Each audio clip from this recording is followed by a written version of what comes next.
Hey guys, so I'm just gonna throw this out there. If you are not a big fan of The Walking Dead, you are probably not going to like my channel for the next week or so.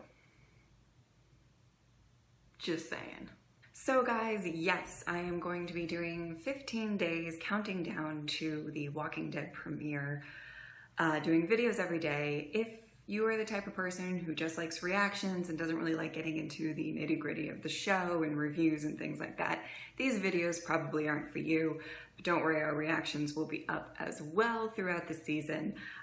This is just for those of you who love The Walking Dead as much as I do, and just like talking about everything that we've seen so far.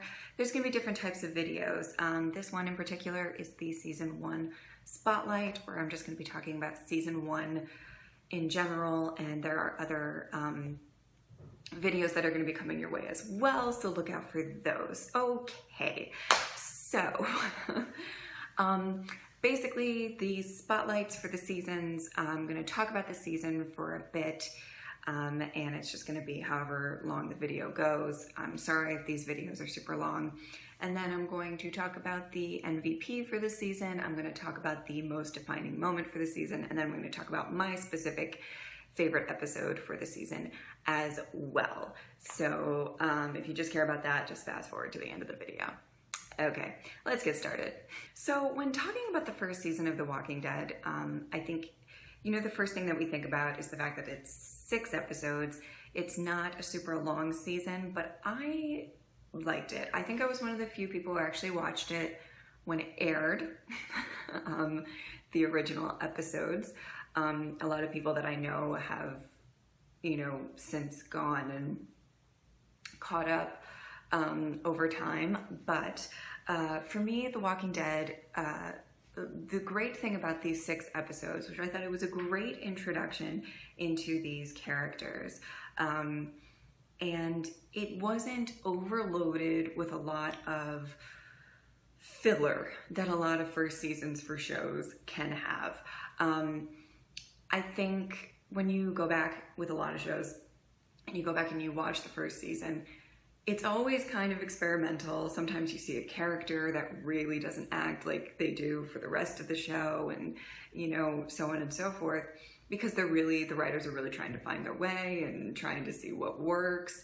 And what I liked is that we kind of just had 6 episodes, and there wasn't a bunch of just like fluff and stuff that you really didn't want to see. I think a lot of people went into, and I'm going way back to the mindset of people who were watching it in season 1. I'm not talking about how we feel about the show now. I feel like a lot of people, kind of went and they were like, oh, it's like a horror show and we're going to see blood and gore and, and I think what was great about the first season was that the emotional moments that they did on top of it. I think it's easy for a lot of us to, when we start watching shows like this, like The Walking Dead, to say like, oh, let's make fun of the person who opens the suspicious door. Let's make fun of the person who, is walking down a dark alley by themselves. What I like about The Walking Dead is there may be some people who have made some questionable decisions, but they really don't, give people those, typical tropes that we're used to seeing in horror films. They've really made every single character their own character, and you can relate to any one of them. Every time I talk to somebody different about The Walking Dead, they like different characters. There's a handful of characters that I think a lot of people love, but when you get past that and you say, okay, who else do you like? Everybody says somebody different because they relate to somebody different, and that's what I really like about the show. The moment for me when I was watching season 1 for the first time that made me go, this is going to be a good show, I love this show, was at the end of episode 2, where they leave Merle on the roof, and this guy that you absolutely cannot stand and you don't even want to, he's like the worst, you are like, oh my God. I genuinely feel bad for him because he's like an animal chained on a roof. And Michael Rooker's performance of that whole thing was like absolutely stellar. But let's talk about kind of what I feel like the theme or the purpose of season 1, or what it was really trying to accomplish. So for me, season 1, when I go back and I watch it, I see kind of people trying to cope with the fact that they're losing their loved ones. The first season is really so very deeply about trying to hold on to your humanity as everything is just deteriorating around you. We have all different types of examples of people, you know, still trying to cling on to what they have. And what's interesting is when you go back to the first season, a lot of people still have their loved ones.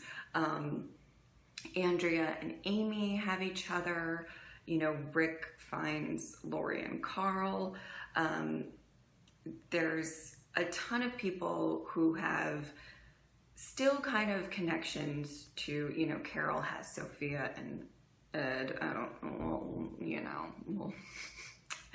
don't know if that's a loved one, but, you know, there's still family units that we're seeing. And it's literally about trying to take care of your own. But at the same time, we're seeing the transition already into this group of people becoming a family in and of themselves. We see that a lot with, I thought Dale and Andrea were kind of really a great example of that, and Glenn in there too, kind of, where we see people trying to form this kind of like family unit, and you're seeing the shift between who is your blood family and who is your family that we do delve into a lot more in later seasons. But I do really like that dynamic in general within the show. In season 1, more so than any other season, in my opinion, we do see people really still clinging to humanity. The rest of the seasons, we're seeing them go further and further away from their humanity. And when I say humanity, I mean things like, you know, in Guts, before they kind of chop up the guy and put his guts all over them to camouflage themselves. You know, they read the guy's license and they talk about how he was an organ donor. And they just talk about caring about the person that they're about to mutilate to save their own lives. And that doesn't happen anymore, like at all. Like if they need to chop up some random person to stick guts on them, they just do it. And it's like, who cares? Another example is Jim. When Jim, you know, gets bitten, and there's a whole debate of how to deal with him and what is the humane way to deal with him. It's not like, oh, we're just gonna, you know, shoot him in the head. We're not going to. There was a huge debate of what to do. And a big part of that debate was really about what Jim wanted to do. And I'm not entirely sure that that's really the case anymore. And though I think if it was somebody in their group, I think almost everybody would just step up to the plate and probably pop themselves. But I believe that Jim, in general, that whole thing was just, it's so interesting to go back and watch scenes like that and seeing how everybody wants to be a little more humane. And they're really still clinging on to the fact that we're still people. And you can tell that there is a bit of hope in them that things will get better. You know, you see them wanting to go to the CDC, you see them wanting to, or go to Fort Benning, like Shane wanted. And there was that debate of what is our best chances of not just surviving, but making everything better, which really does change over time. Then it slowly becomes like, okay, how do we just survive? You know, there is no hope. How do we just make sure that we make it to the next day? And it's really interesting to go back and see the mindsets of these people. You know, it's all kind of freshly new, and the process of people giving up hope is, it's kind of long. It takes a while, and it's different for every character. Some characters gave up hope very early on, and some characters kind of still clung to hope. You know, Rick being kind of the main character, to see his progression of what he was clinging on to for so long. And I think it was around the, you know, midpoint of season 4 where it just kind of came crashing down for him. But I just think it's interesting to see the mindsets of people earlier on as opposed to now. I thought a lot of the episodes in the first season did a good job of showcasing what actually was going on within all of these people. Even though there was quite a few characters and a lot of them didn't get a ton of screen time, I thought it was still really good at evening out, you know, the scenes for everyone and everything like that. And then we get to the finale, which Robert Kirkman has said that he didn't really like the fact that they went to the CDC in the finale and, you know, figured out that the person is actually dead. Because a big theme that we've seen time and time again with the show, especially with Herschel's farm, is, you know, people thinking that these people are just sick and can be saved. I think it makes sense that they're dead. I think, you know, a lot of things that happen to their bodies, we've seen some pretty mutilated walkers, and it's like, nobody can live like that. But I think maybe season 2 would have had a little bit more of an impact when it came to Herschel's ideology, if they did kind of still leave it a mystery. Like, can these people be saved? You know, you kind of have to go back in time and think about your mindset when you watch season 1 and season 2, I guess, to see how you would kind of feel about that whole thing. But I don't know, for viewers' sake, it's kind of nice to have an answer. And I think that really the season 1 finale was, you know, a good way to kind of ensure that they got a season 2. You know, it was kind of, it was epic in a scale, and them being trapped in there, and, you know, that whole thing I thought was very well done, though the special effects leave something to be desired when that CDC blew up, right? But I thought it was a pretty good episode and well done, even though it may not have been what the writers entirely wanted to accomplish with that season finale. There's some really great moments in that episode that I like. You know, I go back and I watch it. Well, I've watched all of The Walking Dead a lot, so I go back and watch everything. But I do enjoy it whenever I do see it. I do think it's kind of interesting to, you know, think about what would have happened if they didn't go to the CDC, and if that confirmation really didn't happen for them. I think that would have been kind of interesting to see as well. But part of me is kind of grateful that we got that, you know, rule out of the way, and we're like, okay, they are definitely dead. Great, let's move on. One of the things that I absolutely loved about the season finale was the ending with Andrea and Dale. And I'm gonna go a little bit more into it in season 2 because they touch on it a lot more in season 2. I think when you watch a lot of shows, anybody who, this is a sensitive topic and I don't mean to get like this, but anybody who kind of commits suicide or tries to commit suicide, you envision them slightly as weak. Maybe in a sense there, I'm not really trying to get into that. What I'm trying to say is that what I thought was really interesting about the writing of The Walking Dead is that when Jackie and Andrea decided to stay in the CDC, it was just a decision. And when I looked at Jackie, I didn't think, oh God, she's being so weak or whatever. I think that she's a woman who was like, this, I'm not sticking around for this shit. We literally just found out that there's no hope, that people are dying. All the other CDCs are done. The last one that was up, I think they say was Paris or whatever. Like, why am I sticking around for this shit? Bye, quick death, see you later. And if you think about Jackie and how Jackie actually died versus how almost all of the other characters that were in that CDC died later on, she had the better death, you know, or the quicker one, so to speak. And I loved that the show really put a spotlight on that and said, you know, it is an option, and you as a viewer may not agree with it. I didn't agree with it. That wouldn't have been me, but I like that they do show that angle of every single person. And Jackie, though she didn't get a ton of screen time, I thought was a very sensible character.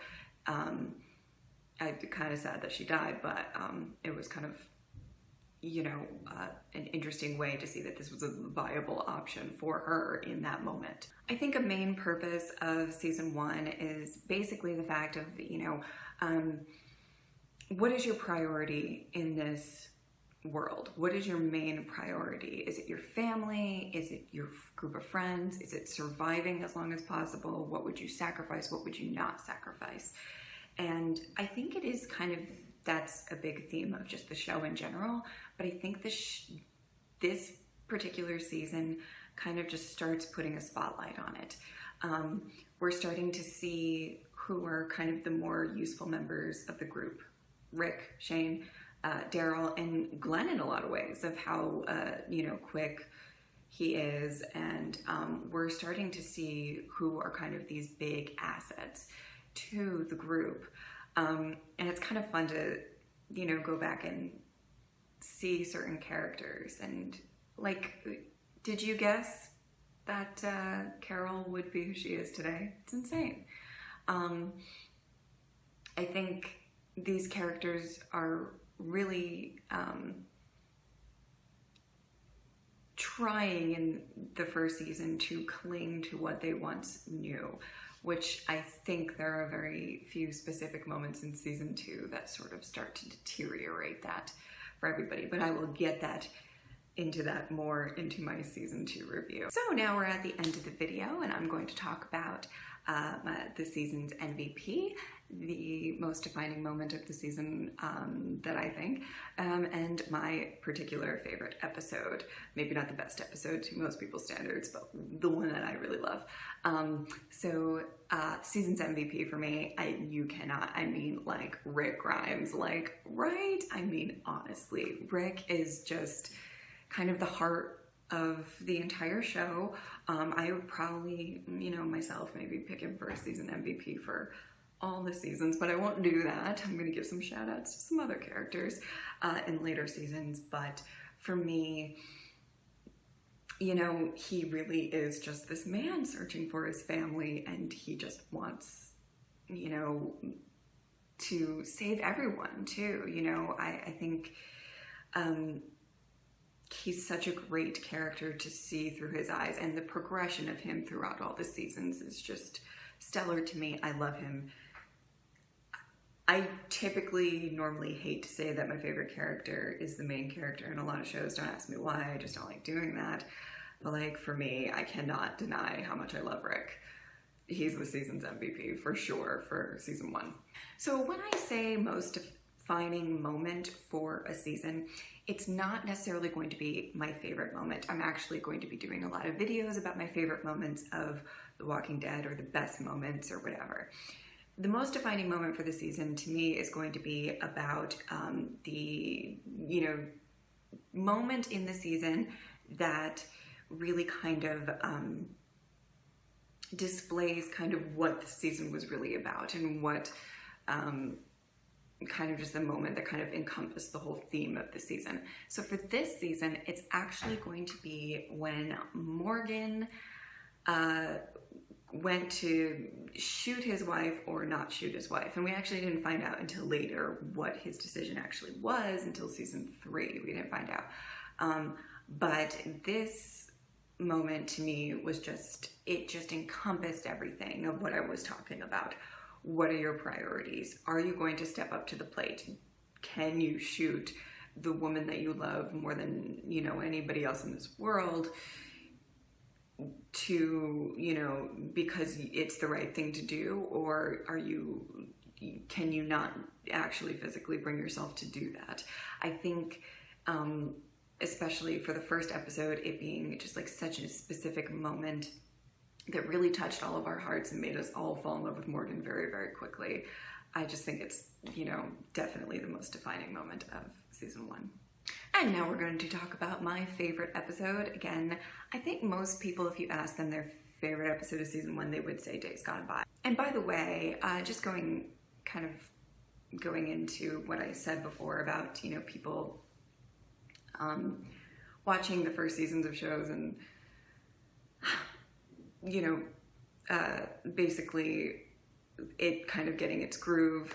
I think there were quite a few things, if you go back and you watch the first episode of The Walking Dead, that don't make much sense. You know, Morgan's wife turning the doorknob and the girl picking up the teddy bear, or the Walker girl. That really wouldn't happen or whatever. But, so there's a little inconsistencies with stuff, which may have done with the different show, been because of the different showrunners, but it also is just because, you know, they're finding their groove. So I do admit that there's a couple of inconsistencies when you go back and watch the first episode. However, first episode is not my pick, even though most people would pick it. I do think it's brilliant. My pick is Guts, the second episode. I love that episode so much. It is by far my favorite for season 1. I think Glenn is just the star of the show, alongside Rick. My two faves. And they just like go through so much together, and you can just see this like friendship and bond forming between them. Not only that, we have a ton of different other characters that we got introduced to that have a lot of, you know, kind of very important, you know, viewpoints in the world. And we have Merle, who is, you know, like I said before, that moment at the end was just like so heart-wrenching, even though you hate him. It was just, that episode in general, I think it just had everything. Emotional moments, gory moments, action moments, everything. I love it. So thank you guys so much for watching my kind of day 15 in my countdown for to the Walking Dead premiere. I'm gonna be making videos every day, having to do something to do with the Walking Dead until the premiere actually happens. I'm super excited for it. I hope you are super excited for it too. I don't normally do plugs like this, but in case you are just like a super big Walking Dead fan, follow me on Twitter, because I'm gonna be doing all sorts of different polls and things like that throughout these 15 days as well, to hopefully, and you guys can vote and, you know, kind of just experience this countdown to The Walking Dead with me. Thank you guys so much for watching. I will see you tomorrow. Bye.